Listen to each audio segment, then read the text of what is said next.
అదే RTV app వార్తల్ని క్షణాల్లో చదివే అవకాశం ఉంటుంది. ఒక న్యూస్ పేపర్, ఒక టెలివిజన్ ఛానల్ మీ చేతుల్లో ఎప్పుడు ఉంటాయి. వాళ్ళు 3 రోజులు కానీ అధికారం దిగిపోయి రోజు మమ్మల్ని నిలదీస్తాం అంటారు. కనీసం వాళ్ళ కుక్కకు 12 లక్షల కేటీఆర్ కుక్కలకు 12 లక్షలు పెట్టి ఇల్లు కట్టించారు, వాటికి షెడ్లు వేసారు. వాళ్ళ ఆటలు ఆడుకోవడం కోసం 2-3 కోట్లు ఖర్చు పెట్టుకున్నారు బ్యాడ్మింటన్ ఆడడం కోసం.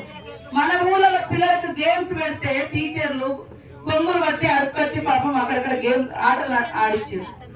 మనకైతే ఇల్లు రాలేదు ఇంతవరకు, కుక్కలకు మాత్రం ఇల్లు కట్టించారు ఉండడం కోసం. వాళ్ళ పాలన అట్లా, మన పాలన ప్రజల కోసం ఆలోచిస్తున్నాం. మేము ఎవ్వరం కూడా విలాసాల కోసం, సొంత ఖర్చుల కోసం, సొంత వివరాల కోసం ఎవరం చూడడం లేదు. కాబట్టి మీరందరూ కూడా దయచేసి కాంగ్రెస్ పార్టీకి అవకాశం ఇచ్చినందుకు మీ అందరికీ ధన్యవాదాలు. అందరూ అధికారులు కూడా కష్టపడి పనిచేయండి, ఇష్టంతో పనిచేయండి. మీ ఇంట్రెస్ట్లు, మీ బాధలు కూడా మేము అర్థం చేసుకుంటాము. అధికారులకు కూడా జీతాలు ఎప్పుడో జీతం నెలకొకసారి రాకపోయేది అధికారులకు, 45 రోజులకు ఒకసారి జీతం, మధ్యలో 15 రోజులు ఎగ్గొట్టడు. లాస్ట్ సంవత్సరం వచ్చేసరికి 2-3 నెలల జీతం కట్ అయ్యేది. వాళ్ళ కష్టాలు కూడా అట్లనే ఉన్నాయి, అంగన్వాడీల కష్టాలు ఇట్లనే ఉన్నాయి, చాలా ఆశా వర్కర్ల సమస్యలు అట్లనే ఉన్నాయి.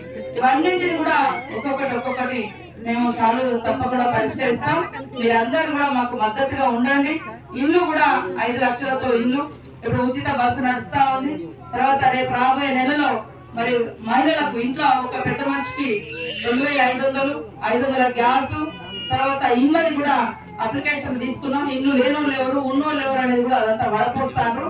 అది వచ్చిన తర్వాత తప్పకుండా ఇల్లు కూడా వస్తాయని తెలియజేస్తూ, పట్టాలు గాని 2 పంటలకు నీళ్లు. ఇది మరిన్ని వీడియోస్ కోసం ఛానల్ ని సబ్స్క్రైబ్ చేయండి. లేటెస్ట్ అప్డేట్స్ కోసం వాట్సాప్ ఛానల్ ని ఫాలో చేయండి.